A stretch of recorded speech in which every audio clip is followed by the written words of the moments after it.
Non, le pasteur pas de...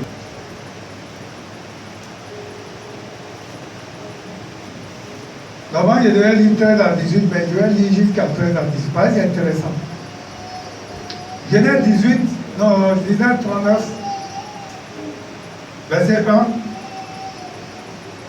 On fit descendre Joseph en Égypte, et Potiphar, officier de Pharaon, chef des gardes égyptiens, l'acheta des Ismaélites qui lui avait fait descendre. L'Éternel fut avec lui et la prospérité l'accompagna. La prospérité l'accompagna. Il habitait dans la maison de son maître, l'Égyptien. On peut s'asseoir. Alors, les gens même qui ne s'élèvent pas, on va se lever pour là. Verset 3. Son maître dit que l'Éternel était avec lui et que l'Éternel faisait prospérer en ses mains tout ce qu'il entreprenait. Joseph trouva grâce aux yeux de son maître, il l'employa à son service. L'établit sur sa maison et lui confia tout ce qu'il possédait.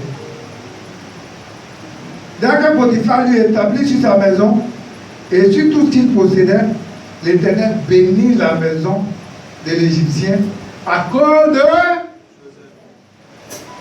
de Joseph. Et la bénédiction de l'Éternel fut sur tout ce qui lui appartenait, soit à la maison, soit au champ. Verset 6. Il abandonna aux mains de Joseph tout ce qui lui appartenait, et il n'avait avec lui d'autre soin que celui de prendre sa nourriture. Quand tout ce que Pharaon et Potiphar faisaient, il ne s'appelait plus, il faisait mailler sur le mailler, ça s'appelait plus sur lui. Joseph s'occupait de tout. Quand tu as quelqu'un comme Joseph à côté de toi, tu n'as pas besoin de parler. Parce qu'il sait ce qu'il doit faire.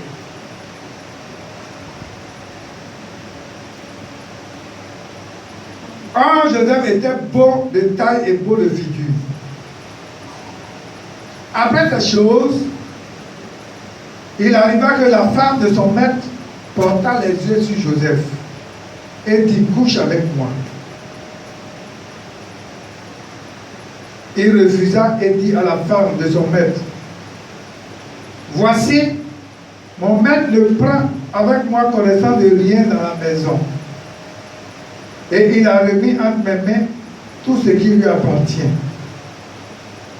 Il n'est pas plus grand que moi dans cette maison, et il ne m'a rien interdit, excepté toi. Parce que tu es sa femme. Comment ferais-je un aussi grand mal et pécherais comme Dieu? Quoiqu'elle parlât tous les jours à Joseph, il refusa de coucher avec elle, auprès d'elle, avec elle. Un jour qu'il était entré dans la maison pour faire son ouvrage, donc un jour Joseph va rentrer dans la chambre. Vous savez, il y a des femmes qui sont tellement paresseuses que les servantes qui parlaient de leur chambre, qui fait tout. Hein. Donc c'était comme ça la femme de Potiphar. Joseph rentre dans la maison et fait le ménage. Un jour, lorsqu'il était entré dans la maison pour faire son ouvrage et qu'il n'y avait là aucun des gens de la maison, elle le saisit par son vêtement et en disant: couche avec moi. Joseph lui laissa son vêtement dans sa main et s'enfuit dehors. Lorsqu'elle vit qu'il lui avait laissé son vêtement dans sa main et qu'il s'était enfui dehors, elle appela les gens de sa maison et leur dit: voyez, il nous a envoyé un hébreu. Vous voyez comment on écrit hébreu? On écrit hébreu allemand. Il a amené un hébreu pour se jouer de nous. Cet homme est venu vers moi pour coucher avec moi, mais il a crié à haute voix. On dit: ah, les femmes. Les femmes, vous-même vous répétez. Dites: ah, femme. C'est un mystère. Répétez, c'est un mystère. C'est quoi on écrit avec deux M. Et puis on dit ça femme. Femme, si tu n'as pas compris que femme est libre. Un homme qui n'a pas compris ça, tu vas mourir. Si tu as compris que femme, c'est un mystère, tu vas vivre longtemps. Les hommes, faites une délivrance, je vous apporte. Si vous êtes Joseph à côté d'elle, donc où elle fait son plan, elle met le vêtement de Joseph à côté d'elle, jusqu'à ce que son maître rentre à la maison. Alors elle lui parla ainsi. L'esclave hébreu que tu nous as amené est venu vers moi pour se jouer de moi. Et quand tu as élevé la voix et que j'ai crié, Seigneur, vous nous aider. Il a laissé son vêtement à côté de moi et il s'est enfui dehors. Après avoir entendu les paroles de la femme qui lui disait, voilà ce que m'a fait ton esclave, le maître de Joseph s'est enflammé de colère, fut enflammé de colère. Il prit Joseph et le mit dans la prison. Le mit dans la prison. Dans le lieu où les prisonniers du roi étaient enfermés. Il fut là en prison. Alléluia. Je viens m'arrêter au 18 et puis je suis allé sur nous. Donc voici l'histoire. Une histoire merveilleuse. Alléluia. On est en train de voir les obstacles sur la voie du succès. Et on a pris l'exemple de Joseph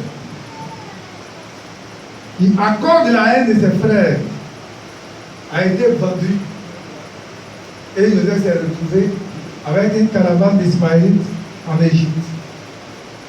Et l'histoire que nous voyons aujourd'hui, la Bible nous dit que quand Joseph est arrivé en Égypte, en tant qu'esclave, bien sûr, puisque le vendit à une caravane d'Ismaël. Donc il y a les corps, on vient, on paye les esclaves. Donc on a vendu Joseph. Et Potiphar, qui est officier du roi, Potiphar avait besoin d'un esclave dans sa maison. Et il a acheté Joseph. On dit que Joseph était beau, un joli garçon. Dit comme on l'explique de l'autre jour. Alors on dit beau de visage, beau de figure et tout ça. Donc Joseph arrive, il se retrouve dans la maison de Potiphar, un officier du roi, le pharaon.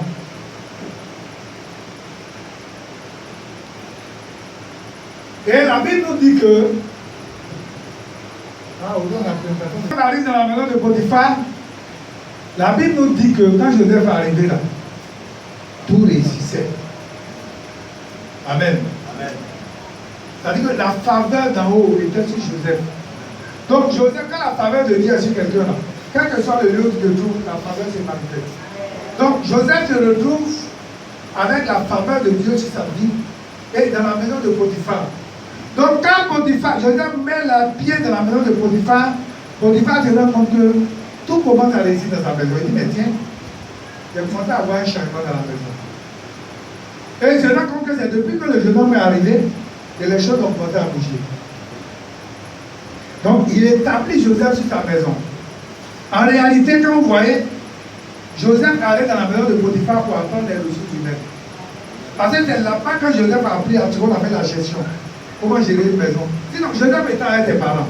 Il était avec Jacob. Jacob était quoi? Berger. Tous ses frères là étaient bergers. Donc ce qu'ils savent faire, c'est se lever le matin, prendre le troupeau, conduire le troupeau vers où il y a ce bout du pâturage, et puis le soir, il rentre. C'est tout ce qu'il savait faire.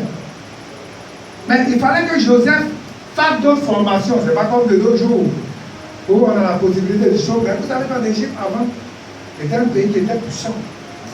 Donc, il fallait que Joseph se retrouve en Égypte pour que Joseph puisse aller apprendre les ressources humaines.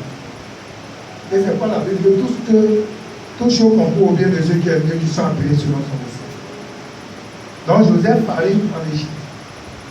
Il se retrouve dans la maison de Potiphar. Tout réussit. Potiphar établit Joseph sur sa maison. Il dit, bon, comme c'est comme ça, monsieur Joseph, maintenant, à partir de maintenant, là, c'est le chef de la maison. J'ai tout. Il lui confie tout. C'est Joseph qui fait tout. Lui, il ne fait que rendre compte à son maître. Dis-moi Amen. Donc, la Bible dit que tout a commencé à se passer comme ça. À un moment donné, la femme, Joseph est un joli garçon. La femme regarde. Il va dire, bon, est-ce que le jeune homme là-bas ne peut pas coucher avec lui? Donc c'est elle qui va faire de l'avance à Joseph. Elle va dire à Joseph, non, il faut coucher avec moi. Et Joseph va dire, non, je ne peux pas.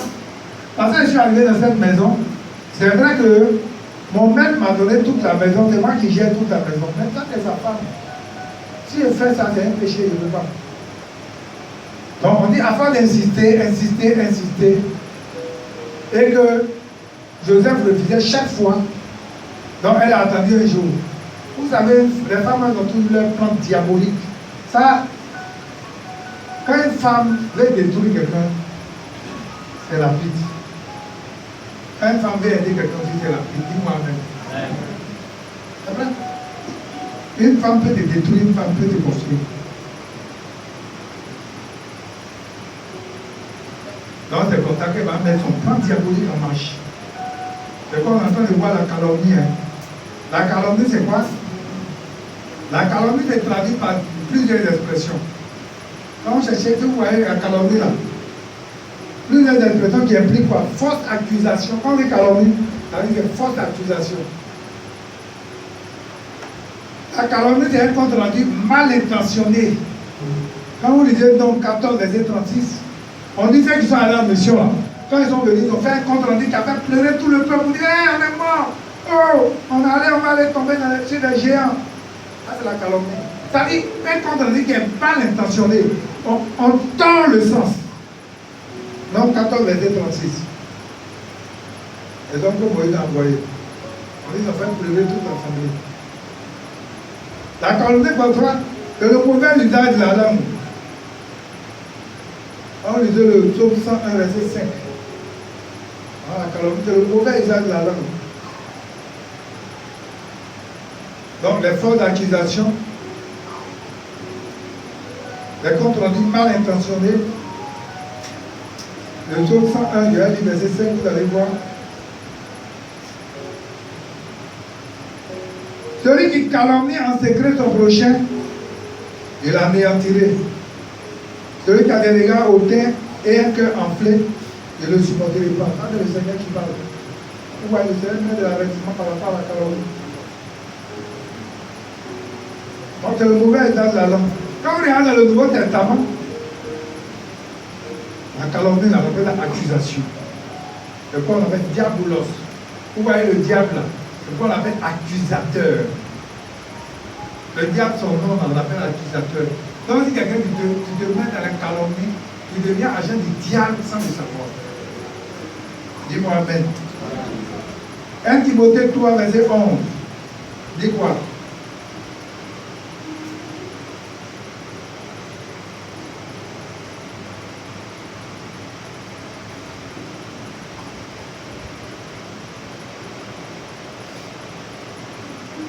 Timothée 3, verset 11.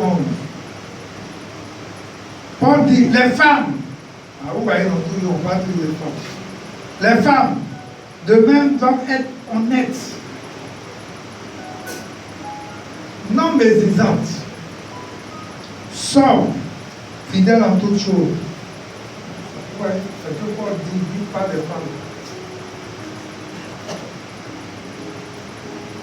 Donc on parle de médisance, diffamation, tout ça là, ça fait partie de calomnie.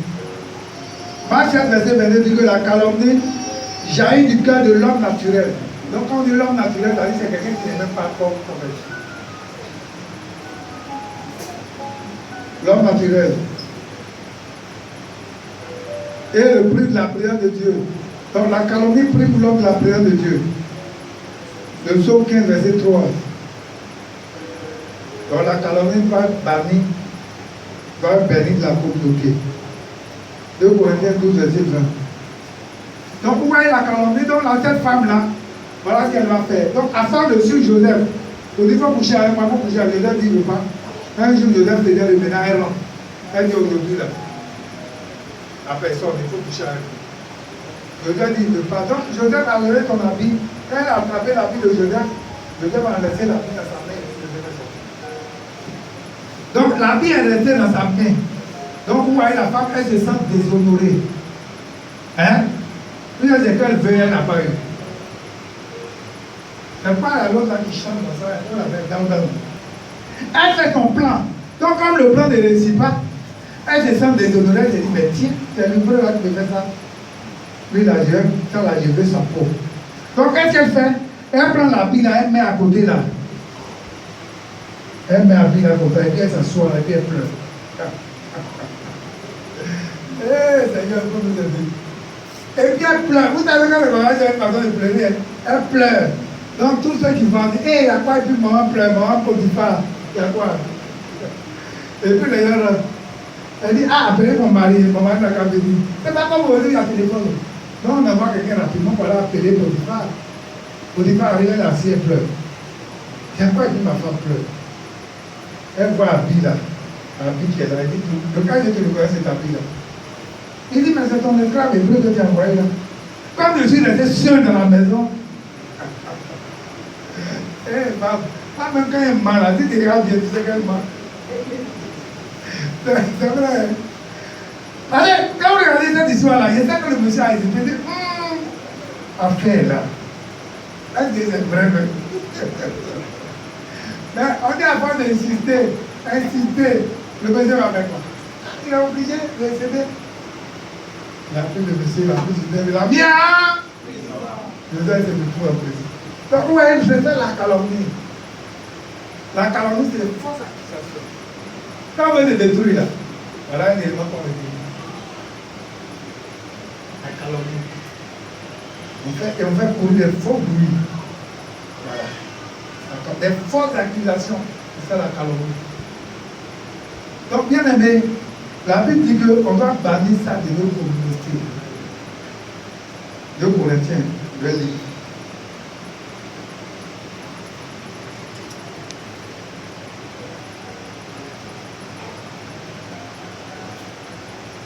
Corinthiens 12, verset 20.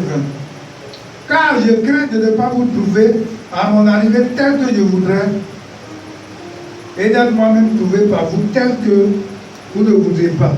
Je crains de trouver des querelles, de la jalousie, des animosités, des cabales, des médisances, des calomnies, de l'orgueil, des troubles.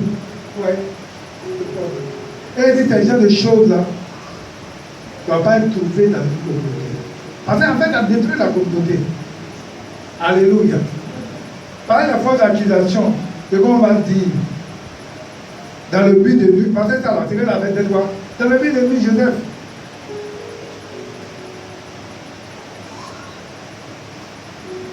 Et c'est comme ça que son mari va prendre Joseph et jeter Joseph en prison. Alléluia. Donc tout à l'heure, on va prier pour ça, bien aimé. La calomnie là, c'est quelque chose qui n'est pas bien. Quand la calomnie se retrouve au milieu des peuples, le peuple ne peut pas aller de l'avant. Alors qu'on a des diplômes dans ça, hein. Les gens qui ont des diplômes. Et la calomnie. C'est des choses qui ne doivent pas se trouver au milieu d'un peuple. Quand on a envie de grandir, on a envie d'avancer. Alléluia. Donc chacun va faire des efforts à son niveau. Pour ne pas que ces genres de choses-là règnent au milieu de nous. Amen. On va voir le deuxième point qui est la prison. La prison Genèse 39, verset 19 à 22.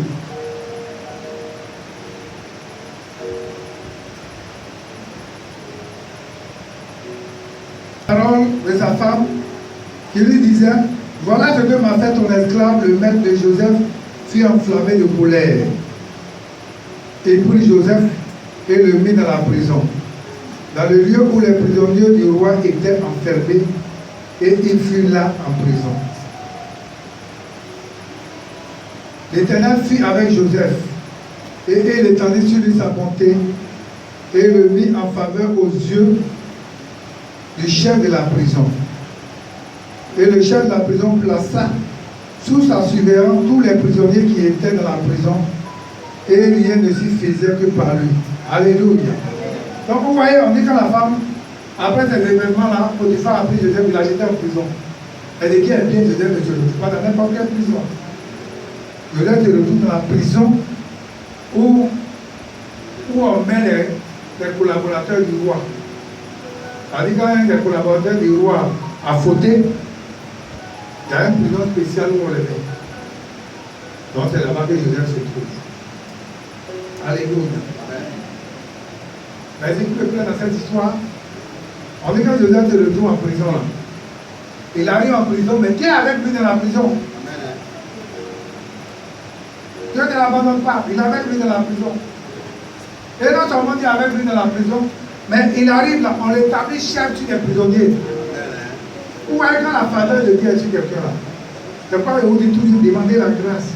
Quand la grâce de Dieu est sur quelqu'un, quel que soit votre endroit où tu vas arriver là, on ne va pas demander d'où tu viens, ou bien tu fais quoi, ou bien tu as quel diplôme, ou bien tu as quoi, mais la faveur de Dieu va toujours se manifester.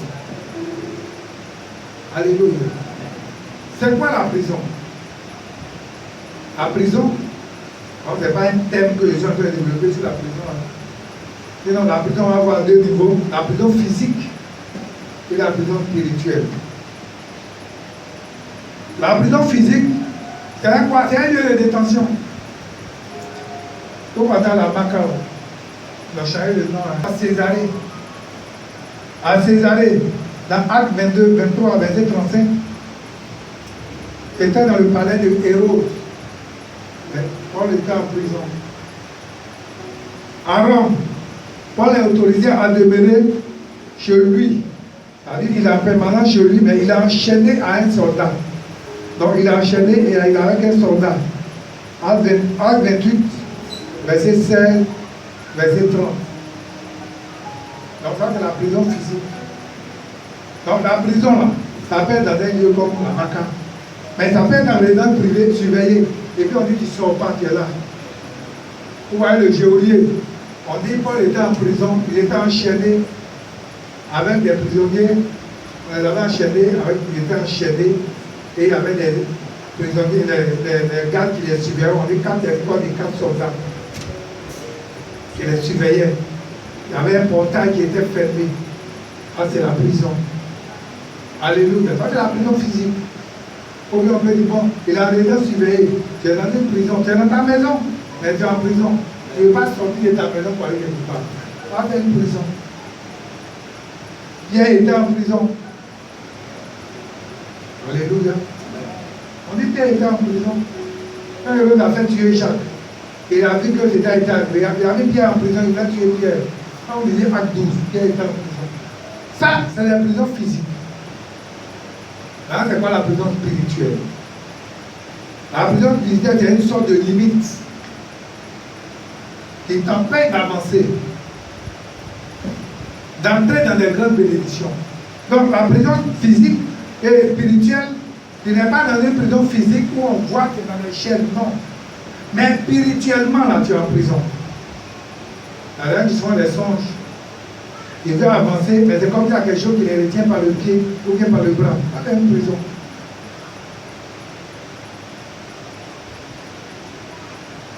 Quand on dit les limites là, vous voyez, si on prend, on attache un mouton ici. On prend un corps de 3 mètres, on attache un mouton. Et puis on vient déposer la nourriture. Pour des nyams et pour les bananes à 4 mètres ou à 5 mètres. Le mouton est là, il voit. Qu'est-ce qu'il veut manger? Il ne peut pas manger. C'est une forme de prison. C'est-à-dire il est limité. Donc la prison spirituelle, c'est une forme de limite. C'est des limites qu'on te donne. C'est pas un moyen, il y a des gens qui font des songes. Ils voient des grandes choses. Mais ces choses-là ne t'accomplissent jamais. Ils sont pareils, ils sont en prison. Physiquement, ils se lèvent, ils se promènent. Ils peuvent aller même s'asseoir chez les gens pour faire atterrage. Mais spirituellement, leur vie n'avance pas. Une forme de prison. Alléluia. Alléluia. Amen. Alléluia. Amen. Donc, quand c'est comme ça, c'est la prière. Vous pouvez délivrer quelqu'un d'une prison. Pour les prisonniers physiques, il faut intercéder pour eux. Chaque fois que vous priez, il faut intercéder pour eux.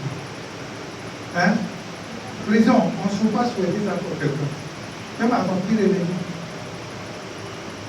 On ne peut pas imaginer quelqu'un en prison un mois, deux. De façon, chose physique, quand vous priez, il faut prier pour les prisonniers. Même ceux qui sont pour la prison spirituelle, c'est la prière qui va les aider. Quand vous lisez